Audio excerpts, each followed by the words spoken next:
Hi friends! This is Dainty Tank. Thank you for joining me. Welcome back to Fatal 12. This is part 20! Woo! Big 2-0. We made it to 20.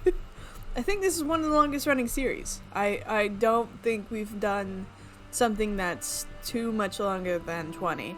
So I think that, like, because Highway Blossoms was, I think, like 18 or 19. Heart of the Woods, 17. And then a couple others for bad endings. So I think ultimately 19. But, you know, there's not much that goes longer than that. And I don't include Trixie in that because Trixie, there's 3 games that's part of the same playlist. So it looks bigger than the actual game itself. So, but you can see all of that in Polka Totoro and the upper iCard stuff and things. It's 20. We're gonna go. Yeah. Anyways, we left off in a cool place. We had Miharu just figure out everything about Rinka's demise. So, we're gonna load in and see how this is. Also, sad ending of Pride Month, but it's okay. We'll get through this together, and that's okay. Love you all. My nears, dears, queers, and theers. The Archer of Divine Speed. Let's click in. Miharu takes a bit of a detour and heads over to Lion House. I wonder what Rinka's doing. Probably hiding under the covers. Miharu cannot muster the courage to set foot inside. She does not want to accept that her presence alone will do nothing for Rinka. Instead, she recalls events from the bar. She gazes through a window. Scale's ability to gather information took her by surprise. All she did was reveal Yu's name, and with just that, he quickly discovered his cause of death. And just as they were at a loss in regards of his regret, Odette showed them the way. She seemed excited about the prospect of resorting to violence, too. Miharu is well aware of how capable she is, but today she learned it means nothing when compared to their connections and experience. Not to mention Odette's extraordinary physique and spirit. Her presence acted as an insurmountable wall. The prospect of her own elimination does not frighten Miharu, though. What frightens her is both Rinka's reaction to it happening, as well as the idea of Rinka herself being eliminated. My existence alone isn't enough to give Rinka hope. Her willingness to give in, coupled with the complete lack of faith in herself. This is a side of Miharu that she never wants anyone to see. Even so, she made a promise to herself long ago. Do we get to hear more of the backstory with her? That'd be cool. So long as Rinka believes she's strong-hearted, she will do everything she can to live up to those expectations, no matter the cost. Fortunately, Miharu knows that both Scale and Odette are overestimating her. Oh? Perhaps it is due to the plot that she's been maintaining for years, but all she has to do is keep pretending until the lie eventually becomes the truth. I mean, she's not wrong. The quickest way to confidence is just to fake it till you make it. Literally just keep faking having confidence until it sticks. Suddenly it's there. And it's innate. It's something psychological where you just keep going with the, no, I am confident. No, I can do this. Until your brain just instinctively thinks that way. It's really weird. But it works. It works a lot. She hates herself for being a liar, but she also appreciates her ability to lie for the sake of a single goal. Indeed, she does it all for one person. All for Rinka. Oh, Miharu. Oh, Rinka. The rainy season continues. Just as I continue to remain a shell of my former self. I've only been eating the bare minimum I need to survive. I haven't weighed myself, but I probably lost a couple pounds. Yeah, if you're eating bare minimum, yeah. I'm so sorry, Naomi. I've been having the same nightmare lately. It starts with Naomi and ends the moment she died. That's a long time. Night after night, I'm forced to watch her die. I guess it's an appropriate punishment for me, though. It's my fault that she died, after all. It's the only way I can repent. The only thing I've done since then is wallow in my own regret. We never should have met in the first place. Couldn't help but think that. My thought process is nothing but an endless loop about this. I hear my phone ring. I reach over to pick it up. As I do, I notice the date. Thursday. 5 days have already passed since Naomi died. I have a huge number of missed calls and messages. Most are from Mao. We're still off from school, so I wish she'd leave me alone. I don't have it in me to answer any calls or look at the messages she sent. I'm practically the one who killed Naomi. No, you aren't. It's not your fault. She wouldn't have died if I hadn't gotten her involved. What gives me the right to speak to Mao? The responsibility I feel over this crushes me more and more each and every day. It's from Gran. There's one missed call from Gran. She left a voicemail. Come see me if things get tough. It's a simple message, but it is one that instills in me a sense of relief. Throwing everything by the wayside, spending time with her until my eventual elimination doesn't sound too bad.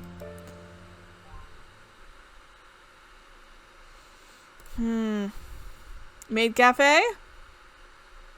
Although Miharu is cooperating with Skill and the others, she still makes sure to go about her daily life as usual. School being closed has served as a good opportunity for her to take up more shifts at work. They did warn all students to avoid going outdoors as much as possible, but she doesn't care. Hearing this jingle at the door, Miharu directs her attention toward the entrance. Welcome home, Matt. She finds herself at a loss for words. Who can blame her? Addressing the people who just walked in the door as master, something she would much rather not do. Thank you for your patronage. Do be mindful of the weather on your way home. Hold up. You can't treat customers like that. Now, Frederico, this is Maid Cafe, so it's only natural that we respond in kind. He clears his throat before continuing. I love everything about this. I've returned home. Goodbye. Please take care on your way home. She's telling us this, Graham. Sundari archetype is just as entertaining as I heard. Quit running your mouth, would ya? The hell's up with this place anyway? Let me find you a table so you can stop being a nuisance.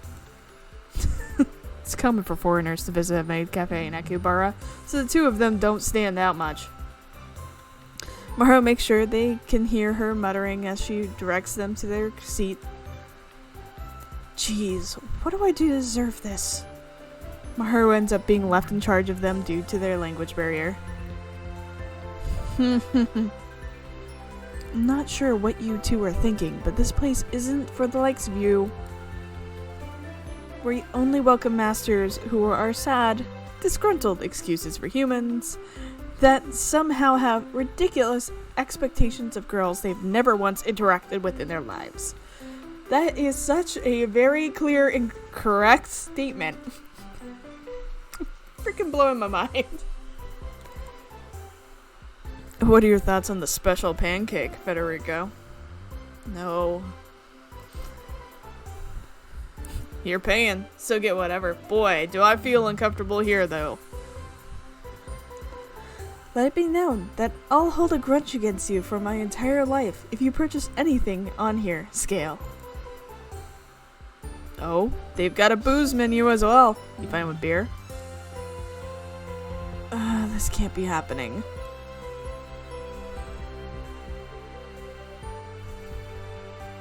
A full hour later, Miharu sees them off, her face bright red with embarrassment all the while, of course. Scale showed her absolutely no mercy, even though her cast making her cast a tasty spell on his food. Oh man. The last person to order it was Sophia, but that was hardly compared to the sheer humiliation she felt this time around. Scale knew what maid cafes were all about, but the bigger issue was Frederico. The grin on his face as she stuck that pose made her want to choke the life out of him right then and there. The fun and games only lasted till they got their bill, though. After that was sorted out, Scale quietly told her to come to the usual place. He could have just phoned or texted her, but instead he chose to come all this way, and with Federico to boot. She couldn't help but feel there was a connection between this and both of their secrets.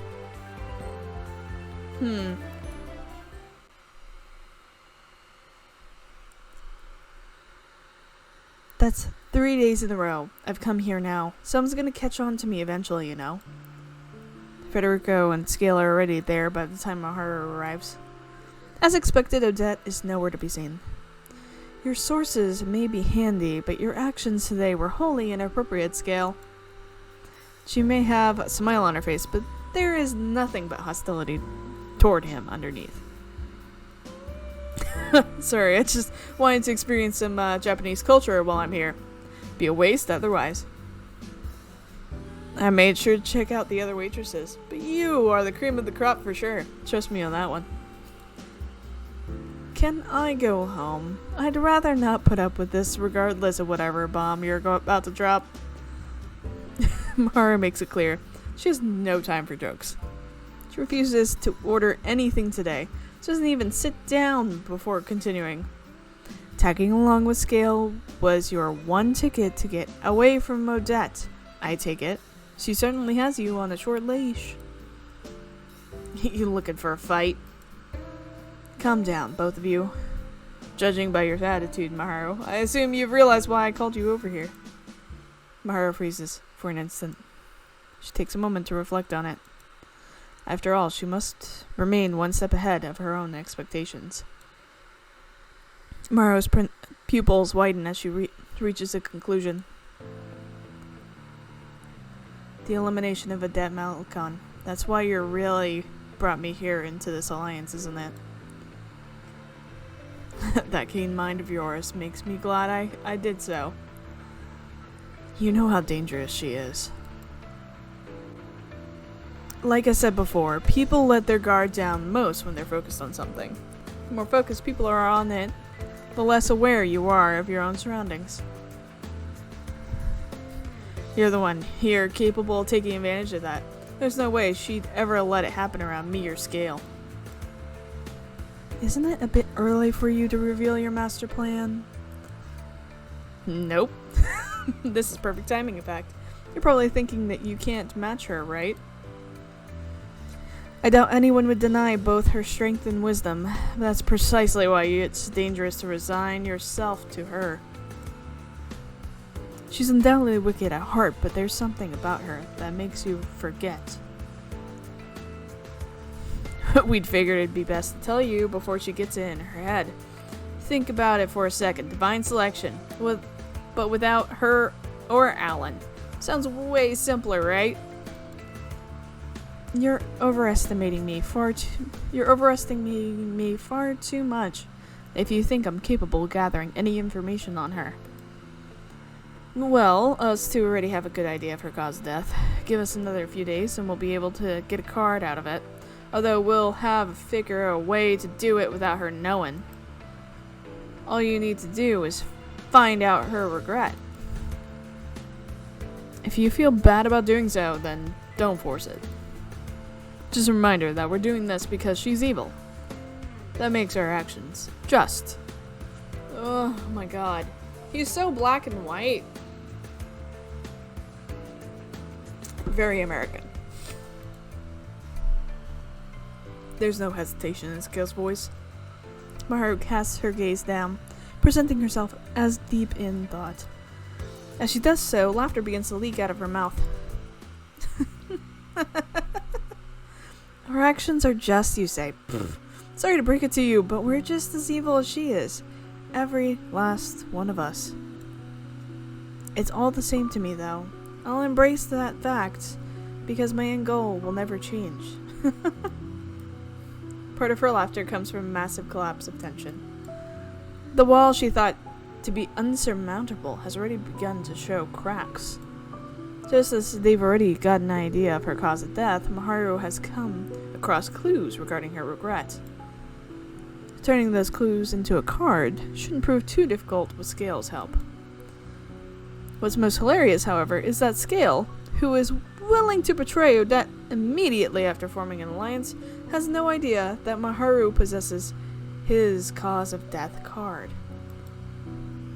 Situations like this don't happen on a daily basis. That's why Miharu finds herself laughing hysterically. Her sudden change in attitude seems to perplex Frederico. She lose a few screws or something? How rude. Surely I'm allowed to laugh when I find something funny. Anyway, I fully intend on playing my part in this alliance. Of course, only under the condition that you remains our first and foremost priority. I figured you'd say that. No objections here, of course. It's all for a just cause. He extends his right hand, hoping for Miharu to shake it. Miharu does not respond in kind, however. Instead, she turns her back to him.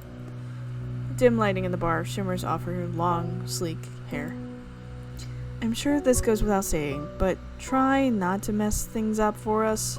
It'd be pathetic if this entire plan backfired on you. No need to worry. I've been waiting for this opportunity ever since we teamed up with her. All I gotta do is go through with it now, whether or not she catches on. Miharu exits the bar by the time Frederico finishes his exclamation. This is all sorts of just... what? Miharu finds herself staring into the lighthouse from outside once again. Open the door! Just do it! The nighttime summer breeze caresses her. The line between good and evil doesn't matter for us. All that matters is I pull through. For your sake. That said, she makes her way back home. Check in on your girl! Ah! Meanwhile, at the sad. Friday already? Muttered to myself. I never accepted my grand's offer in the end. Not because I figure I'll be fine on my own. I just lack the motivation and energy to pack and travel the distance required. Probably would have gone if someone packed for me and she came to pick me up. I might just be a shell of a human at this point. Then the front door buzzer rings. I ignore it. It rings again. I ignore it again. But it doesn't stop ringing. Is it going to continue going? Or is it just... okay. It annoys me to the point where I actually go and answer it. Cut it out already. Rini! Sheer volume of the voice from behind the speaker, causing my body to jolt up backward. That in turn causes me to miss the ideal opportunity to cut them short. The person on the other end takes that as their chance. Rini! Open up! Rini! Not sure why Mal's here, but I'm not in the mood to see her. Same time, I just don't have it in me to ignore her. Guess part of me figures she's here to cheer me up.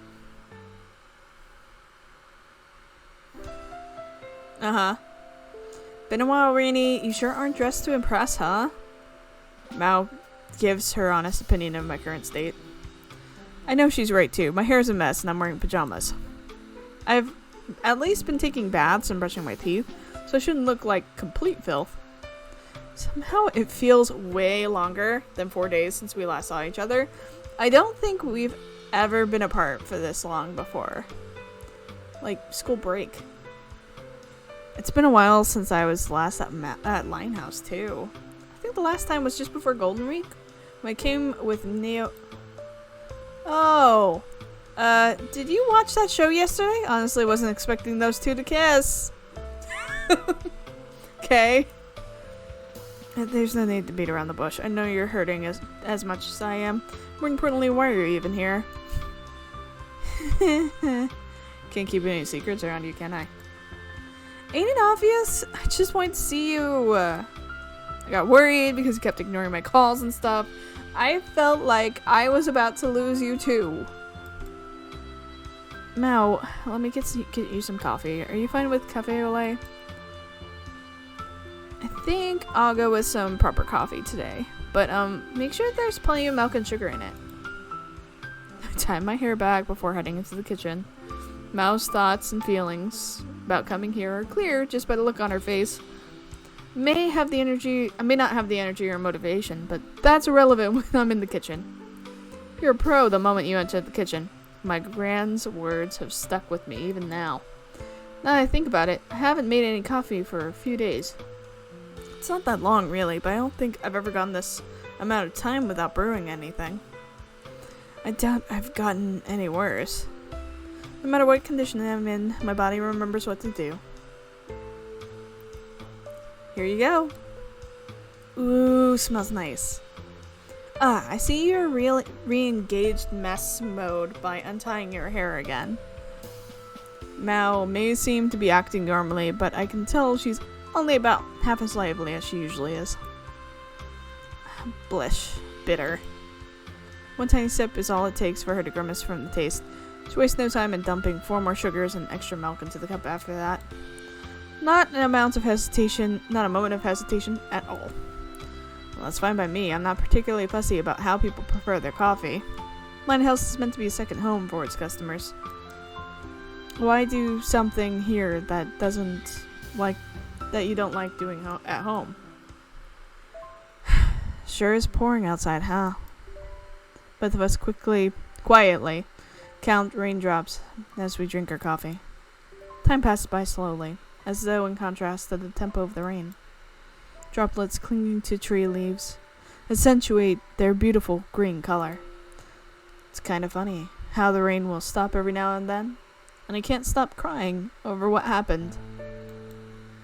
Her voice is almost hushed enough to be drowned out by the rain. She's right, though. I spent every day in tears, and there seems to be no end to them. Is there a reason you're blaming yourself for what happened? How did you... Rinka wants to ask how Mao knows. After all, the only person she talked to about you was Miharu. Regardless, she offers a simple explanation of facts. Mao shouldn't know anything about divine selection, let alone the fact that Naomi got caught up in it. I know you just as well as you know me. You might have been there when it happened, but that doesn't mean it's your fault. There's no reason to blame yourself for not being able to save her. The only person at fault is the culprit. You don't need to beat yourself up. The grief you feel over losing her is enough. It wouldn't have happened if I hadn't taught her how to brew coffee. It's my fault for making her go through with her class's plans for the cultural festival.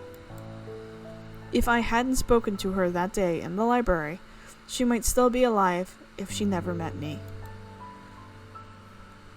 This is what I've been telling myself over and over again.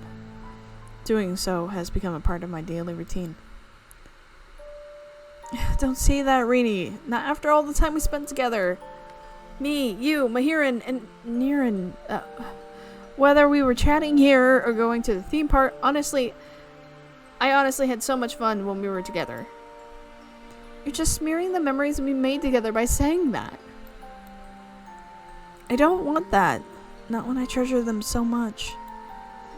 I just wish we could have spent more time together. We even made plans to go somewhere after the cultural festival.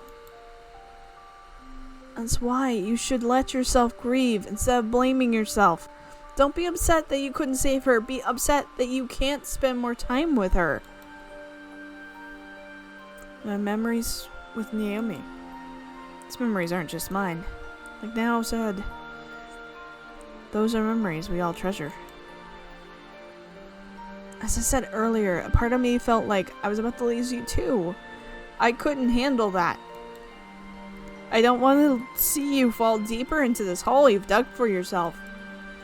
It's not something you can get over easily. I know that because I'm in the same hole. But even then, we gotta climb out. We've still got our lives ahead of us. We're still alive.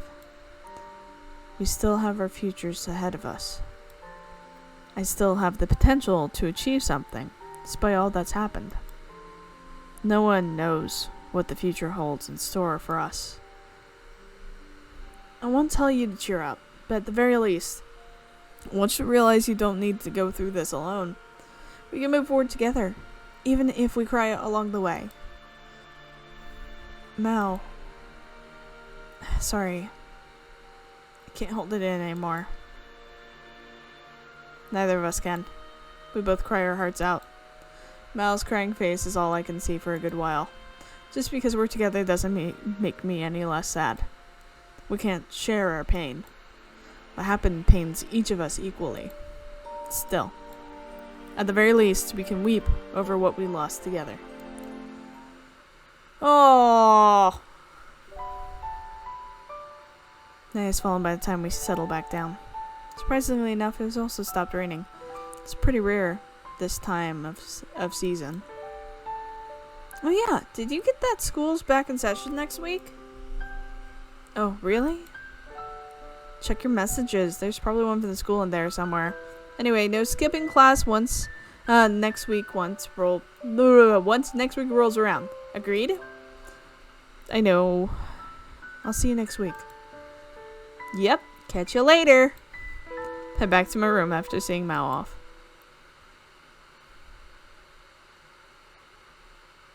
Wanting to test something, I flip open my card book. Figures. Can't believe I was stupid enough to let this slip past me. Light spews forth from it, which eventually takes the form of a new card. Contents are simple. My regret.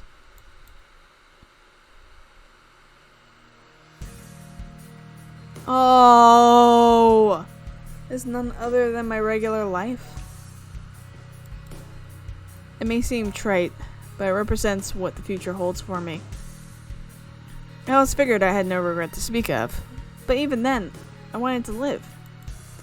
It takes me a while, but I finally figure out the answer that lays behind the contradiction.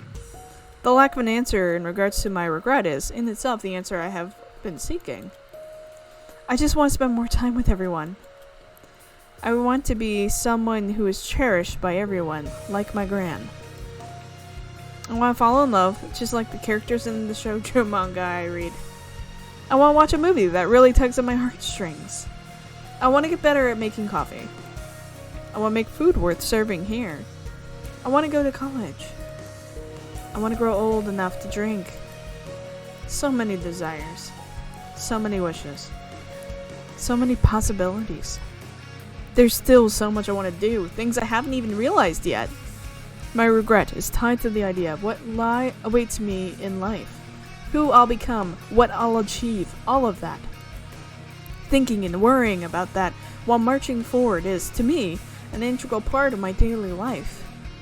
And that's not something I'll abandon so easily. I press the new card against my chest, as I think that. I never expected Mao, of all people, to be the one to console me. Can even stifle my laughter. It's the first time in a while I've been able to laugh. My actions from here on out are tied to my future. I'm the only one with the ability to achieve the limitless potential that awaits me. Who else could do that besides me? There's just one thing though. One thing I have to achieve immediately. I'm going to bring Naomi back. How? You're like a week behind. Throw my fist toward the ceiling. Okay. Mao said it's fine for me to grieve, but I don't have that luxury. Nor do I have the luxury to sit around and blame myself. I'm currently balancing on the boundary of fate itself. Now is the time to face forward and act. I need to eliminate you. Not because of what he said. This is entirely of my own will. I'll take my life back with my own hands. Wait for me, Naomi. Is my life worth casting aside the lives of others for? I still don't know that answer.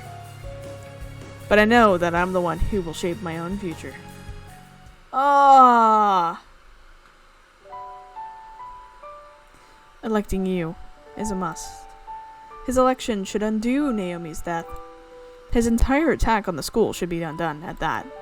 As much as I don't want to remember the scene, his decision to kill with his own hands may have been for the sake of leaving that possibility open to me. Had the explosion or fire been her cause of death, things may have been tweaked so that she ended up dying in an accident or something similar. He's made thorough preparations for me to kill him. The only issue is I only have his name and cause of death, since his regret card disappeared. I can't just eliminate him and leave it at that either. What secrets are hidden within the memories he regained? Why is he so desperate for me to eliminate him? Only after I learn more about him do I plan to eliminate him. Not so I can sympathize with him, like I have until now. He's the person responsible for taking Naomi's life. That fact won't change, no matter what. Just then, the buzzer goes off again. We don't get customers around this time, so Mao must have left something here. Or someone finally stepped up their game to do something. Little do I know what's in store for me when I push the button for the speaker. Oh, it's number 11. Yo, doing good business here, are we? If only it would have been Mao. Instead, it's numeral 11.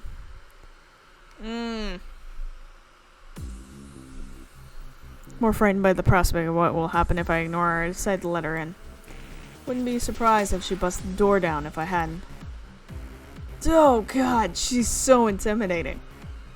Not bad little cafe you got here.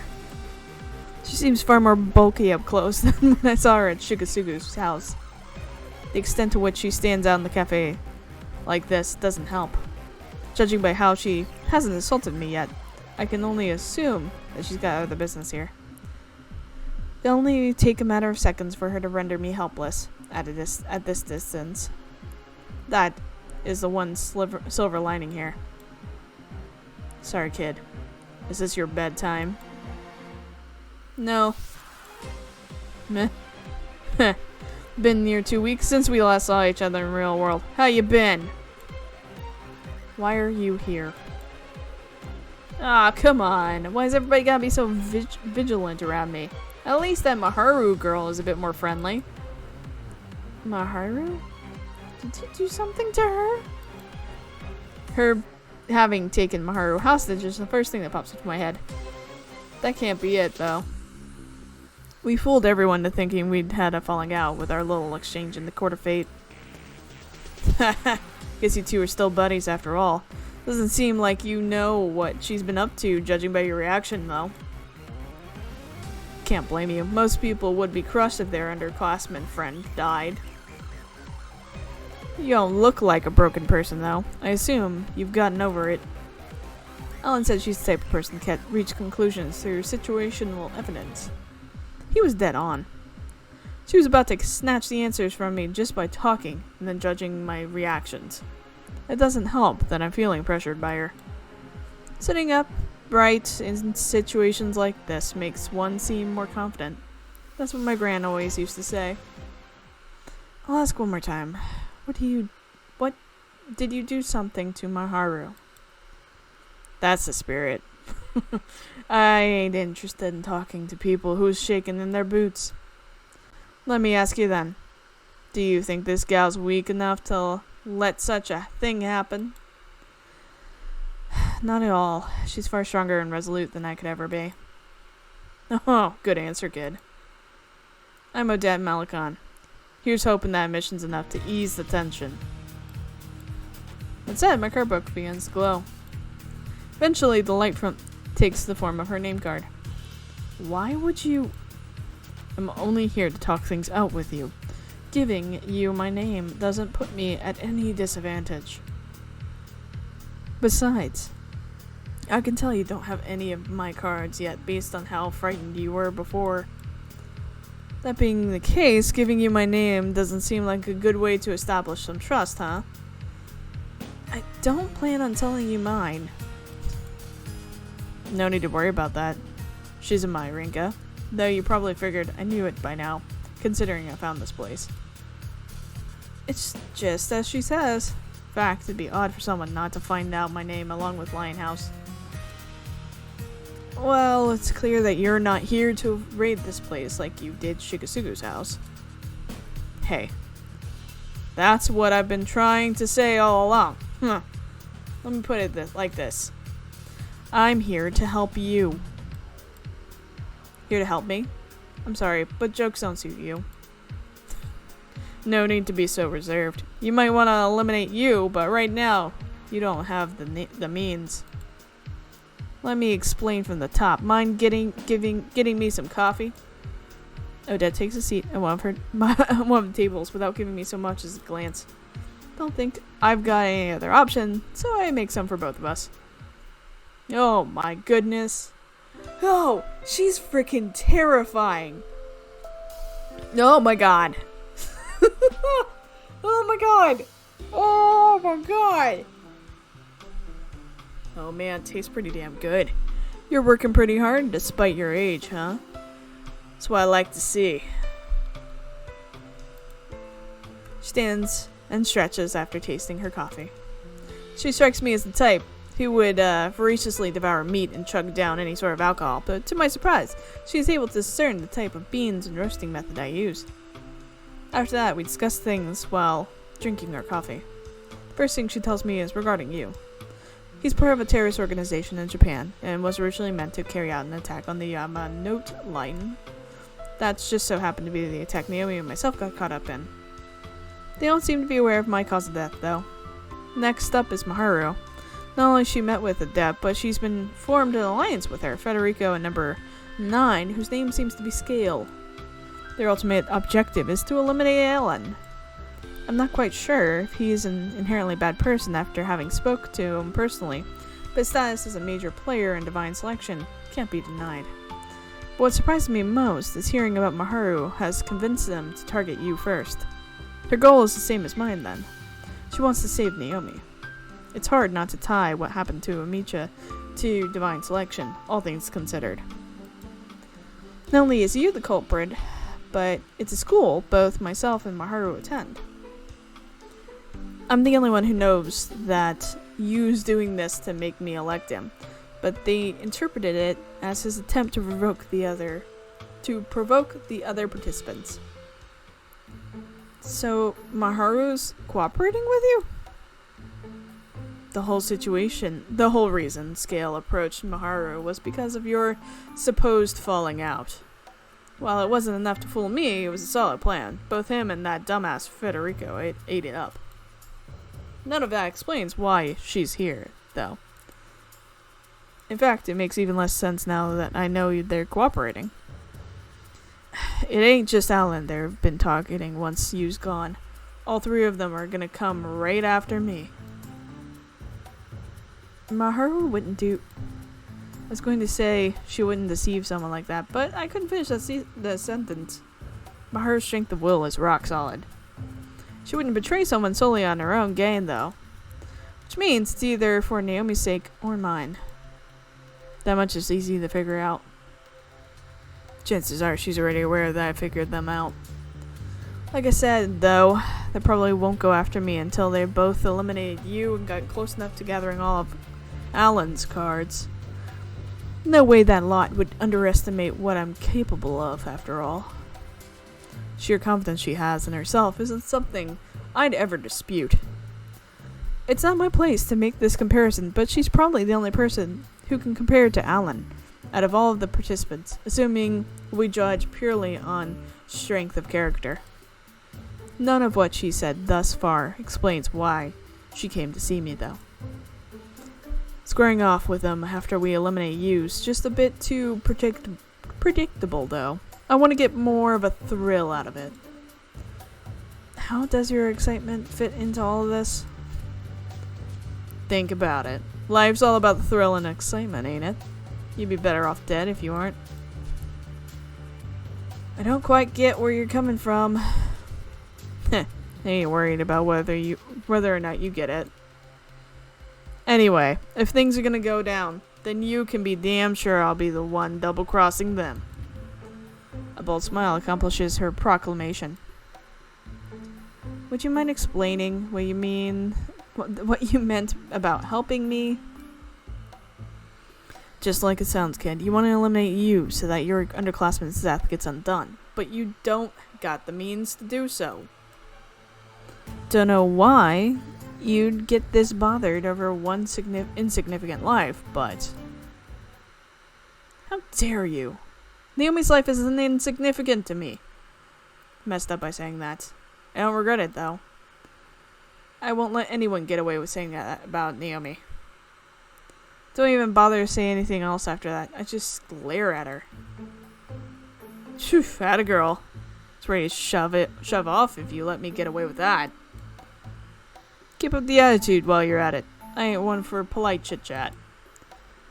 Were you testing me? Yep, got a problem? I said I was here to help you, but I ain't one to offer my services for free. That's why I tested you, to see if it was worth presenting you with that choice. That kid and the remnants of Knoll's Japan branch are planning another attack tomorrow. They want to have things end with a bang, which is why they're targeting Tokyo Tower. No way.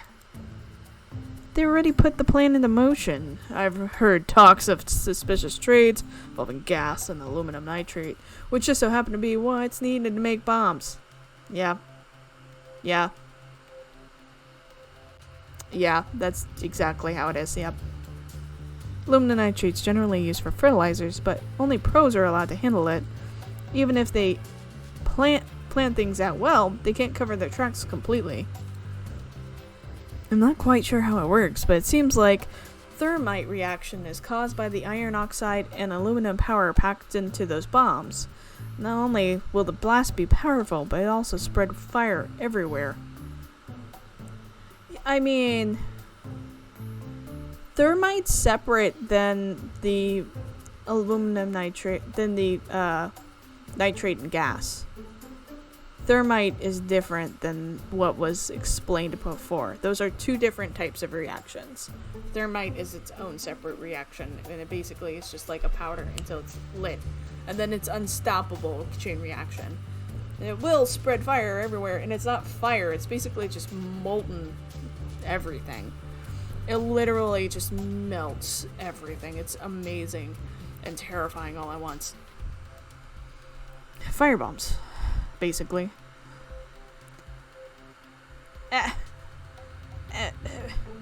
Okay, I'm having a problem with this because what they explained was a bomb with a normal pressure differential based on the rapid ignition and expansion.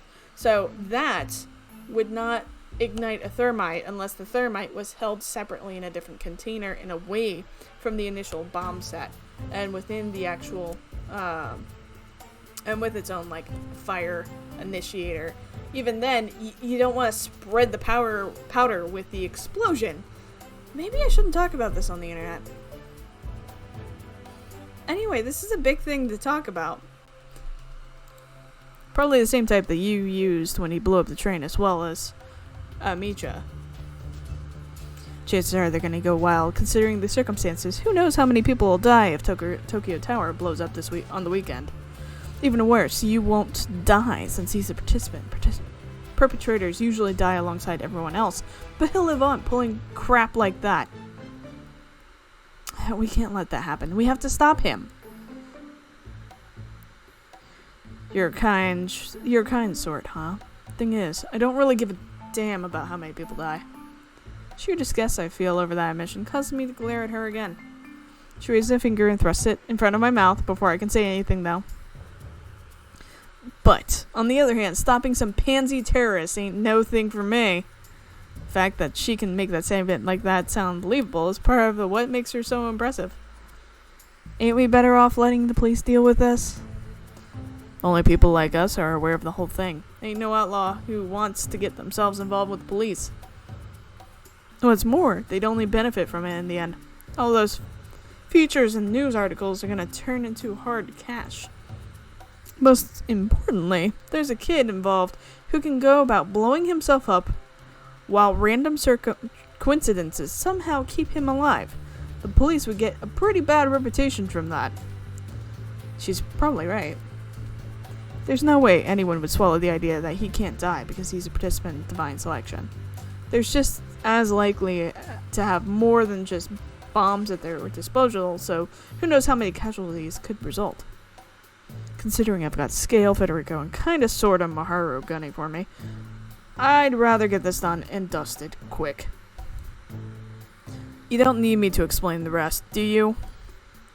Go ahead. I'll stop the terrorist and give you an opportunity to make contact with you. The old fart let you in his home, and I know you spoke to you after his elimination. You should be able to make him spill his regret. Eliminate him and save both your underclassmen and the masses. Just don't forget that we're making a deal. I want your cards in exchange, both your cause of death and regret. I want them the moment you get use info too. In other words, both you and him get eliminated during the same election. And guaranteed it won't affect your dead friend either. She'll be safe, even after your elimination.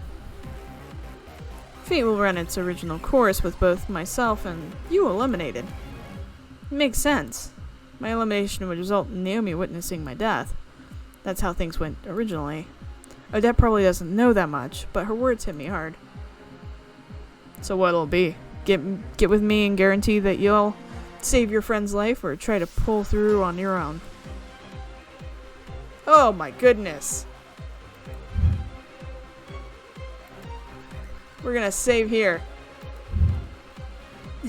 And this is a good way to end here before we go any further. So, pausing here. Don't hate me. I know it's a cliffhanger. We'll get back to this. Think about it and let me know down below what you would pick. Tell me your thoughts. Would you take her up on it, or would you accept her conditions? Sorry. Would you accept her conditions or turn her down? Let me know down below. Alright. With that, I love you all, and I'll see you next time. Bye!